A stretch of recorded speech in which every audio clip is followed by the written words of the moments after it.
yeah, I was just going to say, just kind of building on what Jay said. In the book, we talk about characteristics of a good evangelist, and so we mentioned empathy, people orientation, and being a learner. So a lot of times, as evangelism has traditionally been taught as you have the answer, and it really doesn't, we're not even listening to what the question is, the questions that people have. It's like you have an answer, and it just kind of becomes like, oh, if I have a hammer, everything looks like a nail. And so that's what happens. And that's unfortunately kind of traditionally, and even today when you talk to Christians, a lot of them think, I don't like evangelism because of that. But one of the things that was super powerful is, for me, is I would, and this took like a decade of time in Brazil. And so I would share the gospel with someone. And this is what I mean when I say being a learner. I would share the gospel with someone or just share something about spiritual truth. When I say the gospel, I'm talking in very broad terms, not necessarily what we think of as a gospel presentation.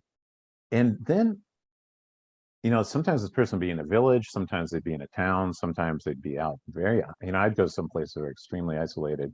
And they would say, oh, what you mean is, and they might say something like, oh, you mean it's like when I'm in my canoe and I try and fish all day, and then finally it's the end of the day and I finally catch a fish. And I'd say, yes, that's exactly what I mean. And I would not understand at all what they're saying. But the thing is, they're telling me what it means to them. So my job is to be the learner. And then I would say, what do you help me understand what you mean by that? And then they would go on and they would just continue to expand it. And a lot of times those types of things would just lead into deep spiritual conversations that would be super helpful. So I think learning that aspect of realizing you have to make space for the Holy Spirit in the conversation.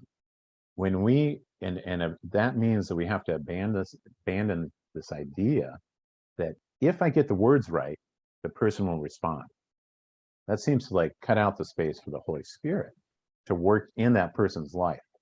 It's kind of like that turns it into almost like a formula that implies. I don't like what it implies. I'll just say that there's implications there that aren't healthy for talking about Christianity as a relationship with Christ.